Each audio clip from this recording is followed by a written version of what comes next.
Hello, everyone. Welcome to Tuesday's lesson, which brings us to the very center of Paul's teaching on gifts.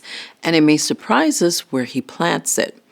Right in the middle of his discussion about spiritual gifts between chapters 12 and 14, Paul pauses to write the most beautiful description of love ever penned. This placement is no accident. Love is not one gift among many. It is the means through which all the gifts reach their purpose. In 1 Corinthians 13, read alongside 1 Peter 4. Paul makes a startling point. He lists the most impressive gifts imaginable and then strips away their value if love is missing. Speak in the tongues of men and angels? Without love, it's just a noisy gong and a clanging cymbal. Have the gift of prophecy, understand all mysteries, possess faith that could move mountains.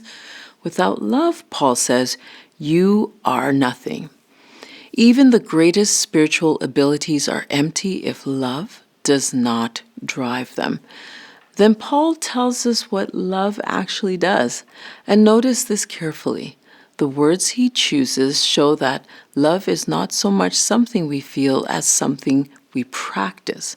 Love shows patience. Love shows kindness. Love rejoices in the truth. Love bears all things, believes all things, hopes all things, endures all things.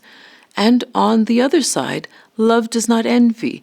It does not boast. It's not arrogant or rude, does not insist on its own way, is not easily irritated, and keeps no records of wrongs, and takes no delight in wrongdoing. Count them, and you find roughly 15 action words, each one a practical guide for how to handle our gifts within the church family.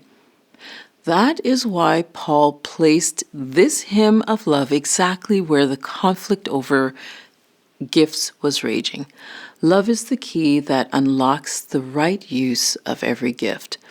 And then he sets love beside faith and hope, those three great enduring things, and declares that the greatest of these is love.